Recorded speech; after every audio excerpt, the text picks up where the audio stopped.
আজকে আমরা এমন একটা ছেলের গল্প দেখতে চলেছি যাকে কিনা সবাই দুর্ভাগ্যবান বলেই মনে করত, কিন্তু হঠাৎ করে একদিন তার সঙ্গে এমন একটা ঘোড়ার দেখা হয়ে যায় যার ফলে ওই ছেলেটার জীবন পুরোপুরিভাবেই বদলে যায়। আর তারপরে একদিন এই ছেলেটা একটা সাধারণ ছেলে থেকে রাজকুমার বনে যায়। কিন্তু কি এমন ঘটে তার সঙ্গে, আর কিভাবেই বা সামান্য একটা ঘোড়ার সঙ্গে দেখা হওয়ার পর ভিখারি থেকে সে একেবারে দেশের রাজকুমার হয়ে যায়? হ্যাঁ বন্ধুরা, এমনই এক রহস্যময়ী ঘোড়ার কাহিনী নিয়ে 2022 সালে তৈরি হয়েছিল আপন দ্য ম্যাজিক রোড নামের এই মুভিটা। তো চলুন আর বেশি পক না করে ঘুরে আসি এক ম্যাজিক্যাল ঘোড়ার কাহিনী থেকে। গল্প শুরু করার আগে একটা সুখবর আছে আপনাদের জন্য। 10 মিলিয়নেরও বেশি সাবস্ক্রাইবার নিয়ে বাংলা ভাষার অন্যতম কন্টেন্ট ক্রিয়েটর আমাদের সবার পরিচিত মায়াজাল তার সাবস্ক্রাইবারদের মধ্যে প্রচণ্ড আগ্রহী, পরিশ্রমী এবং ফোকাসড কয়েকজন মানুষকে হাতে কলমে শেখাচ্ছে প্রফেশনাল ভিডিও মার্কেটিং, ইউটিউবিং এবং প্রিমিয়াম ভিডিও এডিটিংয়ের মাধ্যমে ফ্রিল্যান্সিং ক্যারিয়ার ডেভেলপমেন্ট। এই ব্যাপারে বিস্তারিত জানতে ডেসক্রিপশন বক্স এবং প্রথম কমেন্টে থাকা লিঙ্ক ভিজিট করতে পারেন। গল্পের শুরুতেই আমরা দেখতে পাই মাঝরাতে একটা ফসলের ক্ষেতে একটা উজ্জ্বল আলো খুবই দ্রুত এদিকে ওদিকে ছোটাছুটি করছে। আসলে এই উজ্জ্বল আলোটা কোনো আলো নয়, বরং এটা একটা জাদুর ঘোড়া। তো পরের দিন সকালেই সেই ক্ষেতের মালিক এসে দেখতে পায় যে ক্ষেতের ফসল কেউ বা কারা পুরো নষ্ট করে দিয়েছে। আর এটা দেখে তো মালিক খুবই রেগে যায় এবং সঙ্গে সঙ্গে 3জন ছেলেকে ডেকে পাঠায়। সে তার ছেলেদের রাত্রেবেলা ক্ষেতের দেখাশোনা করতে বলে এবং কে তাদের এই ক্ষতি করেছে এটাও দেখতে বলে। আর তখন আমরা এই খামারের মালিকের সব থেকে ছোট ছেলে জনকে দেখতে পাই। জন সাদাসিধে হওয়ার কারণে সেই সুযোগে লোভী বড় দুই ভাই খামার পাহারা দেওয়ার দায়িত্ব তাকিয়ে দিয়ে দেয়। কিন্তু জন প্রথমে একা একাই খামার পাহারা দিতে রাজি হয় না, কিন্তু তাও তার ভাইদের জোরাজোরির কারণে একটা পর্যায়ে এসে বাধ্য হয়ে রাতে খামার পাহারা দিতে রাজি হয়ে যায়। তো ওই দিন সন্ধ্যায় যখন জন খামারে বসে পাহারা দিচ্ছিল, ঠিক সেই সময় সে একটা অদ্ভুত আওয়াজ শুনতে পায়। সে যখন পেছনে ঘুরে তাকায়, সেখানে সে একটা সাদা রঙের ঘোড়াকে দাঁড়িয়ে থাকতে দেখে। জন তখন ঘোড়াটাকে ধরার জন্য একটা দড়ি তার দিকে ছুঁড়ে মারে। দড়িটা সেই সাদা ঘোড়ার গলায় আটকে যাওয়ার সঙ্গে সঙ্গে ঘোড়াটা ছুটতে শুরু করে এবং সাথে সাথে জনও দৌড়াতে থাকে। একটা সময় ঘোড়াটা আকাশে উড়াল দেয় আর সেই সঙ্গে জনও শূন্যে ভাসতে থাকে, যেখান থেকে আবার পুরো গ্রামটাই দেখা যাচ্ছিল। তো এই দৃশ্য দেখে তো জন খুশিতে একেবারে আত্মহারা হয়ে যায়। কিন্তু এরই মধ্যে ঘোড়াটা ভারসাম্য হারিয়ে একটা পুকুরের মধ্যে পড়ে যায় এবং তার সঙ্গে সঙ্গে জনও মাটিতে আছড়ে পড়ে। কিন্তু জন উঠতেই দেখতে পায় যে ঘোড়াটা পাঁকের মধ্যে আটকে গিয়েছে। তাকে দেখে জনের খুবই কষ্ট হয়, তাই সে ঘোড়াটাকে ওঠানোর চেষ্টা করে। কিন্তু এত বিশাল আকারের একটা ঘোড়াকে টেনে তোলা খুবই অসম্ভব ব্যাপার ছিল। এই জন্যই জন পাশের একটা আটার মিলের সাহায্যে কোনো রকম ঘোড়াটাকে তুলতে সক্ষম হয়। জন ঘোড়াটাকে বাঁচানোর ফলে ঘোড়াটা তো ইমোশনাল হয়ে কেঁদেই ফেলে। আর এই অবুঝ প্রাণীর চোখে পানি দেখে জনেরও মন অনেক নরম হয়ে যায়। তখন জন ঘোড়াটার গলার বাঁধন খুলে দেয় এবং তার কাছ থেকে প্রতিশ্রুতি নেয় যে সে আর কখনোই তাদের খামারে আসবে না এবং খামারের ফসল নষ্টও করবে না। তখন ঘোড়াটিও খুব আনন্দের সাথে সেখান থেকে এক মুহূর্তের মধ্যে অদৃশ্য হয়ে যায়। ঘোড়াটি চলে যায় আর জন সেখানে একাই দাঁড়িয়ে ওই ঘোড়াটির কথা ভাবতে থাকে। পরের দিন সকালে জনের যখন ঘুম ভাঙে, তখন সে দেখতে পায় যে তাদের আস্তাবলে দুটো সুন্দর ঘোড়া দাঁড়িয়ে আছে, যেটা দেখে তো জন একেবারে অবাক হয়ে যায়। ঠিক তখনই তার আশপাশ থেকে কেউ একজন অদ্ভুতভাবে কথা বলে ওঠে। সে হাতে একটা লাঠি নিয়ে সেই দিকে এগোতে থাকে তার সাথে মোকাবেলা করার জন্য। কিন্তু সে একটু সামনে গিয়ে সেখানে খুব ছোট্ট একটা ঘোড়াকে দেখতে পায়। এই ঘোড়াটা আবার অদ্ভুতভাবে মানুষের মতোই কথা বলছিল। ঘোড়াটা জনকে নিজের নাম ফোয়াল বলে। আসলে ফোয়াল হলো সেই ঘোড়ার বাচ্চা যাকে জন আগের রাতে বাঁচিয়েছিল। সে জনকে বলে যে আমার মা তোমার ব্যবহারে খুবই খুশি হয়েছে আর তাই তিনি এই দুটো ঘোড়া তোমাকে উপহার হিসেবে পাঠিয়েছে। এই কথা শুনে তো জন খুবই খুশি হয়ে যায়। অন্যদিকে আবার জনের বাবা তার ফসলের এই অবস্থা দেখে প্রচন্ড রেগে যায় এবং আস্তাবলের দিকে জনকে খোঁজার উদ্দেশ্যে আসতে শুরু করে।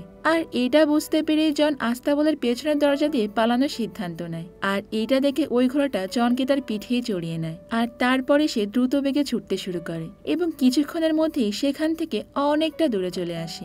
আর এটা দেখে তো জন খুবই অবাক হয়ে যায়। তাছাড়া জন কোনোভাবেই চায় না যে বাকি দুটো ঘোড়ার সম্বন্ধে তার বাবা জানতে পারুক। তার কথা মতো ওই ছোট্ট ঘোড়াটা সেখান থেকে ওই দুটো ঘোড়াকে খুব জোর দিয়েই ডাক পাঠায় আর তার ডাক শুনে ঘোড়া দুটো সঙ্গে সঙ্গে তার কাছে এসে উপস্থিত হয়। এরপর জন ওই ঘোড়া দুটোকে বিক্রি করে কিছু পয়সা রোজগার করার সিদ্ধান্ত নেয়। যখন জন ঘোড়া দুটোকে নিয়ে বাজারে আসে, তখন সবাই খুবই অবাক হয়ে যায় এবং এই ঘোড়া দুটোর দিকেই তাকিয়ে থাকে। প্রত্যেকেই ঘোড়া দুটোকে কিনতে চায়, কিন্তু জন ভাবে যে এই ঘোড়া দুটোকে সে এমন কারো কাছে বিক্রি করবে যে তাকে অনেকগুলো টাকা দেবে। কিন্তু এরই মধ্যে আবার সেখানকার রাজার নজর পড়ে ওই দুটো ঘোড়ার উপরে।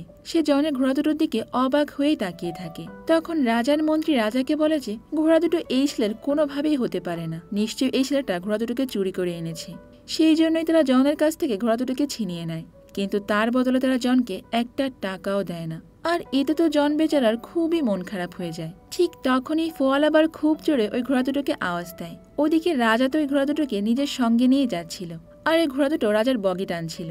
ঘোড়া দুটো তো ফোয়ালের ডাক শুনে তার দিকে ছুটে চলে আসে, আর যে কারণে আবার রাজার বগি আটার উপরেই পড়ে যায়।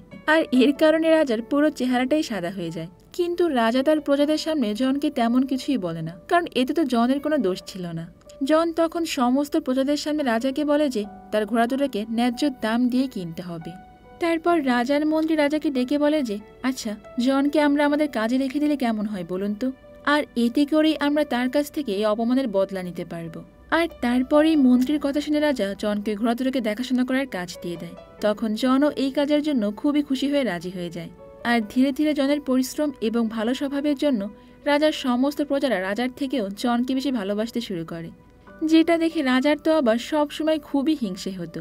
আর এই জন্যই সে যে কোনো প্রকারে জনকে মারতে চায়। তো একদিন রাজার মন্ত্রী রাজাকে বুদ্ধি দিয়ে বলে জনকে এমন কোনো কাজ দিতে হবে যেটা সে কখনোই পূরণ করতে পারবে না, আর এই সুযোগ নিয়ে আমরা জনকে মেরে ফেলতে পারবো। তখন রাজার মন্ত্রী রাজাকে আরো বলে যে জনকে ফায়ার বার্ড আনতে বলুন। আজ পর্যন্ত কেউ এই ফায়ার বার্ডের কাছে পর্যন্ত যেতে পারেনি, আর তাই সেও তাকে আনতে পারবে না। আর ঠিক তখনই আমরা এই কারণে তাকে মেরে ফেলবো। আর এটা শুনে তো রাজা জনকে ফায়ার বার্ড আনতে বলে। জনও ফায়ার বার্ড আনার জন্য রাজি হয়ে যায়। তখন ফোয়াল তাকে বলে যে তাদের কথায় রাজি হওয়া তোমার একেবারে উচিত হয়নি, কেননা ফায়ার বার্ড নিয়ে আসা একদম কোনো সহজ কাজ নয়। যেহেতু জন রাজাকে কথা দিয়ে ফেলেছে, তাই সে ফোয়ালের পিঠে চড়েই বিদ্যুতের গতিতে জঙ্গলের দিকে এগোতে থাকে। ফোয়াল তাকে সর্বপ্রথম একটা গাছের কাছে নিয়ে যায় এবং তাকে কিছু বাদাম দেখিয়ে বলে যে ফায়ার বার্ড এইগুলো খুবই পছন্দ করে, এইগুলো খাওয়ার পর সে গভীর নিদ্রায় চলে যাবে, আর তারপর তারা দুজন সেই জায়গায় পৌঁছে যাবে যেখানে ফায়ার বার্ড আছে। আসলে ফায়ার বার্ড মাটির নিচে থাকে, আর সেই জন্যই তারা মাটির উপরে ওই বাদামগুলোকে ছড়িয়ে দেয়। তো কিছুক্ষণের মধ্যে ফায়ার বার্ড বাদামের গন্ধ শুকে উপরে উঠে আসে, আর সে সব বাদামগুলোকেই খেয়ে ফেলে।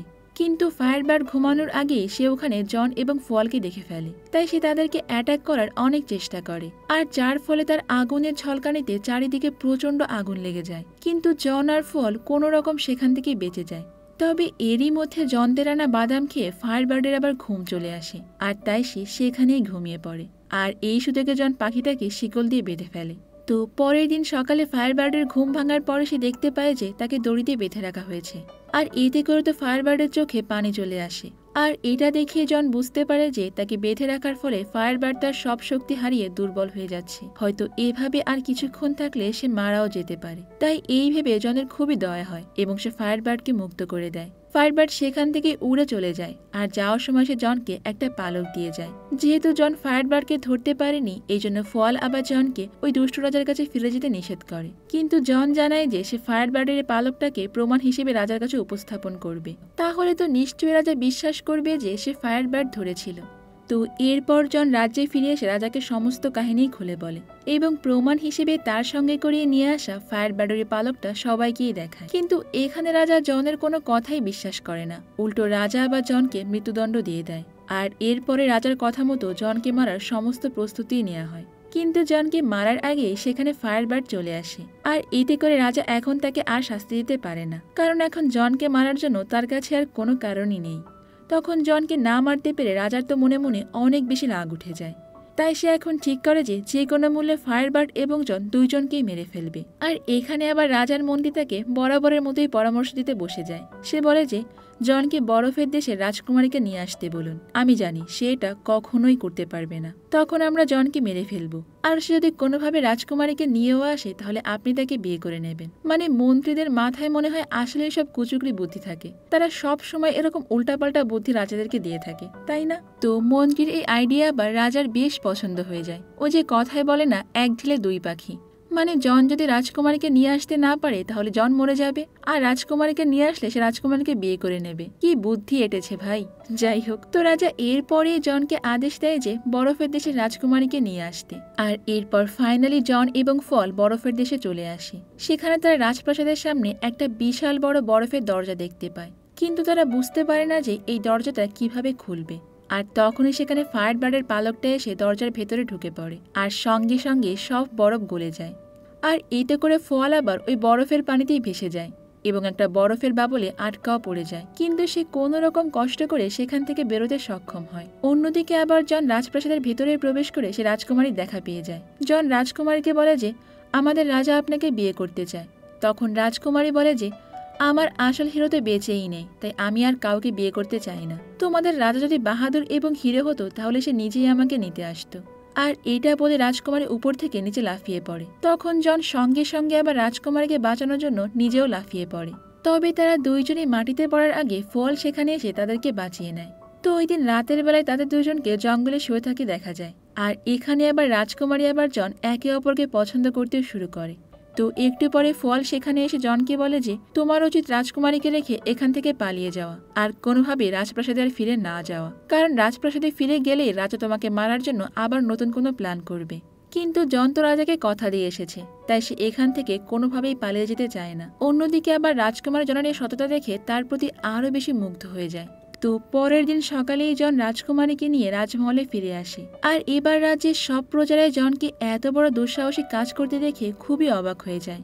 আর এতে করে আরও একবার পর রাজবাসীর সামনে জন তো হিরো বনে যায়। আর এই সব দেখে রাজা আবার আরও বেশি রেগে যায়, কেননা সে এবারও জনকে মারতে পারল না। সে এত সুন্দর প্ল্যান করেছিল সেটা পুরোপুরি ফেল হয়ে গেল। তবে না চাইতেও কথা রাখার জন্য রাজা জনকে একটা উপহার দেয়। তো এরপরে আমরা দেখতে পাই যে ওই দিন রাতে জন তার ঘরে শুয়ে শুয়ে রাজকুমারীর কথাই ভাবতে থাকে, কেননা রাজকুমারের জন্য আবার তার মনে একটা ফিলিংস তৈরি হতে শুরু করেছে। তাই জন একটা ফুলের তোড়া নিয়ে রাজকুমারীর সঙ্গে দেখা করতে যায়, কিন্তু সেখানে গিয়ে সে দেখতে পায় যে রাজা চাকর বাকরে রাজকুমারীকে তৈরি করছে রাজার সঙ্গে দেখা করানোর জন্য। আর এরপরেই রাজা ওই রাজকুমারীকে বলে যে সে তাকে বিয়ে করতে চায়, কিন্তু নিজের বাবার বয়সে এই বুড়ো লোকটা তাকে বিয়ে করতে চায়। এটা শুনে রাজকুমারীর খুবই মন খারাপ হয়ে যায়। অন্যদিকে আবার জনেরও এই বিয়ের কথা শুনে খুবই মন খারাপ হয়ে যায়। এইদিকে রাজা আবার পরের দিন রাজকুমারীকে বিয়ে করার ঘোষণা দিয়ে দেয়। তখন রাজকুমারী বুদ্ধি করে রাজাকে বলে যে আমাদের পরিবারের একটা ঐতিহ্য রয়েছে, আর সেটা হলো আমাদের সবার বিয়ে হয় আমাদের পরিবারের একটা বিশেষ আংটি দিয়ে। কিন্তু দুর্ভাগ্যজনকভাবে আমি ওই আংটিটা সমুদ্রে হারিয়ে ফেলেছি। আর এই কথা শুনে রাজা আবার খুবই চিন্তায় পড়ে যায়। কিন্তু ঠিক তখনই সেখানে জন চলে আসে। রাজা তো জনকে দেখেই বুদ্ধি করে ওই আংটিটা খোঁজার দায়িত্ব দিয়ে দেয়, কিন্তু জন আসলে জানে না যে ওই আংটিটাকে সে কিভাবে উদ্ধার করবে। আর ফল ওই আংটির ব্যাপারে তেমন কিছুই জানে না। আর এই জন্যই ফল চন্দ্র, সূর্য এবং বাতাসের কাছে জানতে পারে যে সমুদ্রের মাঝ বরাবর একটা তিমি মাছের পেটে আংটিটা রয়েছে। আংটিটা আনার জন্য তাদের সমুদ্রের মাঝ বরাবরই যেতে হবে। তাই ফল জনকে তার পিঠে বসিয়ে সমুদ্রের মাঝ বরাবর নিয়ে যায়। এরপর ফাইনালি তারা সেখানে চলে আসে এবং ফল তখন ওই তিমি মাছের সঙ্গে কথা বলে জানতে পারে যে বেশ কিছু বছর আগে ওই তিমি মাছটা যখন একটা জাহাজ গিলে ফেলেছিল তখন সে সেইলরা তাকে এভাবে বেঁধে দিয়েছে, কিন্তু এখন সে তার ভুলের প্রায়শ্চিত্ত করতে চায়। আর এটা বলে তিমি মাছটা কাটতে শুরু করে। ঠিক তখনই জনের মাথায় দারুণ একটা আইডিয়া আসে, আর সে ফলের সঙ্গে তিমি মাছের নাক দিয়ে তার মুখের ভেতরেই ঢুকে পড়ে। আর সে তিমি মাছের পেটের মধ্যে সুরসুরি দিতে শুরু করে, আর তিমি মাছটা জোরে একটা হাঁচি দিয়ে দেয়। এরপরই দেখা যায় যে যখন তিমি মাছটা হাঁচি দেয় তখন তার শিকল ছিঁড়ে যায় এবং সঙ্গে সঙ্গে তার পেটে থাকা সমস্ত জাহাজ বাইরে বেরিয়ে আসে। আর এরপরে তিমি মাছটা মুক্ত হয়ে সেখান থেকে চলে যায়। তবে কিছুক্ষণ পরে জন যখন সমুদ্রের কিনারায় বসেছিল তখন সেখানে একটা কাঁকড়া আসে। কাঁকড়াটা আবার ওই আংটিটাকেই নিয়ে আসে, যেটা নেয়ার জন্য জন এখানে এসেছিল। কাঁকড়াটা জনকে বলে যে তিমি মাছ আসলে প্রত্যেকের মনের কথাই জানে, আর তাই সে তোমার জন্য একটা উপহার পাঠিয়েছে। আর তারপরে জন অবশ্যই রাজ্যে ফিরে আসে এবং সে আংটিটা নিয়ে চুপি চুপি রাজকুমারীর কাছে যাওয়ার চেষ্টা করে। কিন্তু ঠিক তখনই রাজার ওই দুষ্ট মন্ত্রী তাকে দেখে ফেলে এবং গার্ডদেরকে নিয়ে সেখানে চলে যায় তাকে ধরার জন্য। অন্যদিকে আবার মন্ত্রীর কথা মতো রাজার গার্ডরা রাজকুমারীকে কিডন্যাপ করার মিথ্যা অভিযোগ দিয়ে জনকে ধরে নিয়ে যায় আর তাকে বন্দি করেই রেখে দেয়। এদিকে আবার রাজা তো রাজকুমারীকে বিয়ে করার সব প্রস্তুতি নিতে থাকে। তখন রাজকুমারী আবার একটা বুদ্ধি করে রাজাকে বলে যে আমাকে বিয়ে করার আগে তোমাকে আলাদা আলাদা 3টা কুণ্ডলিতে গোসল করতে হবে। আর সর্বপ্রথম তোমাকে ফুটন্ত গরম পানিতেই গোসল করতে হবে, দ্বিতীয়টি হলো বরফের মতো ঠান্ডা পানিতে গোসল করতে হবে এবং তৃতীয়টি ফুটন্ত দুধের মধ্যে গোসল করতে হবে। আর এটা করার পরেই তুমি তোমার যৌবন ফিরে পাবে এবং আমাকে বিয়ে করতে পারবে।